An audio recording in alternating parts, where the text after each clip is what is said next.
So they took charge of Jesus. He went out, carrying his cross, and came to the place of the skull, as it is called.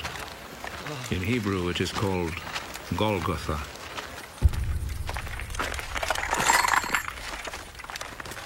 There they crucified him, and they also crucified 2 other men, one on each side, with Jesus between them.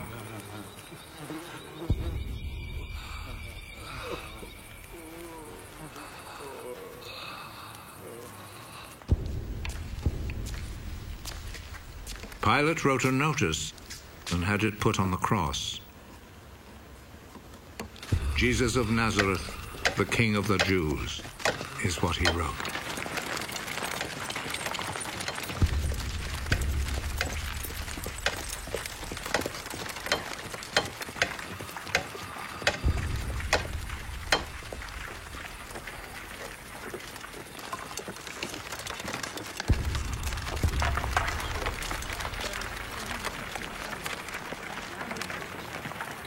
Many people read it because the place where Jesus was crucified was not far from the city.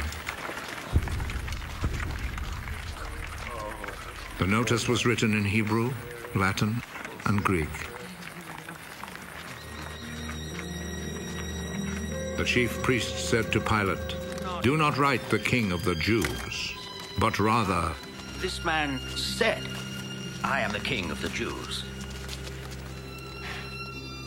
What I have written stays written.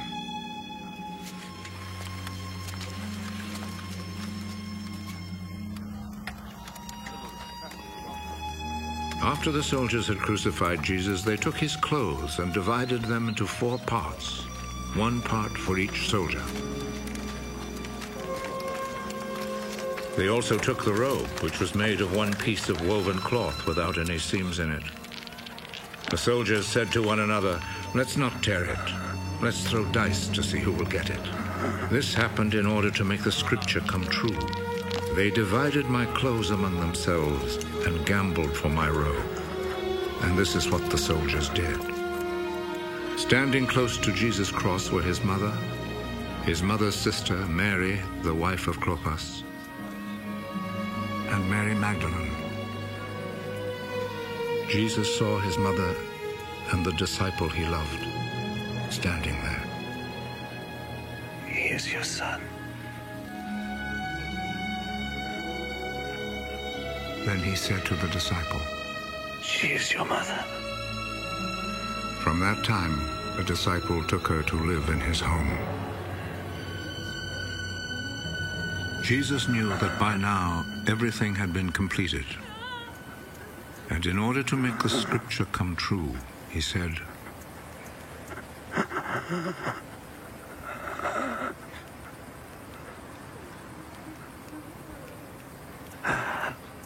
"I am thirsty." A bowl was there, full of cheap wine. So a sponge was soaked in the wine, put on a stalk of hyssop, and lifted up to his lips.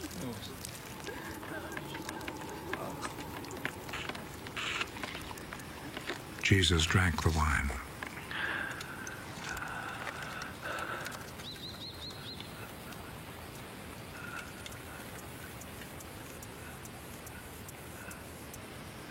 "It is finished." Then he bowed his head and gave up his spirit.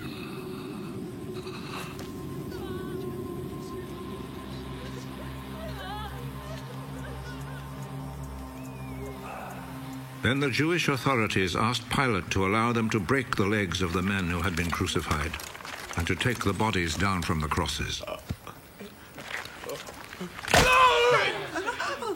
They requested this because it was Friday, and they did not want the bodies to stay on the crosses on the Sabbath, since the coming Sabbath was especially holy.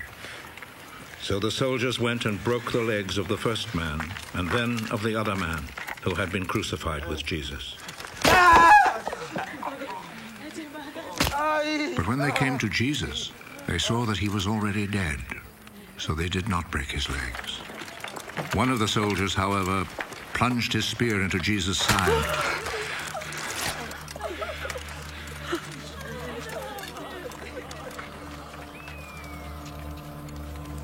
once blood and water poured out.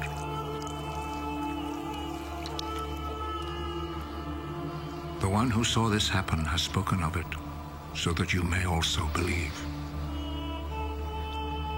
What he said is true, and he knows that he speaks the truth. This was done to make the scripture come true. Not one of his bones will be broken. And there is another scripture that says, people will look at him whom they pierced.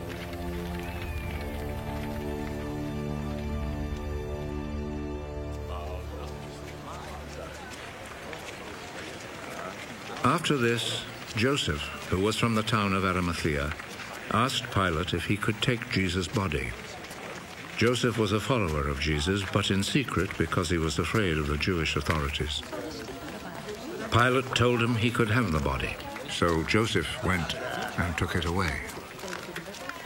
Nicodemus, who at first had gone to see Jesus at night, went with Joseph, taking with him about 100 pounds of spices, a mixture of myrrh and aloes.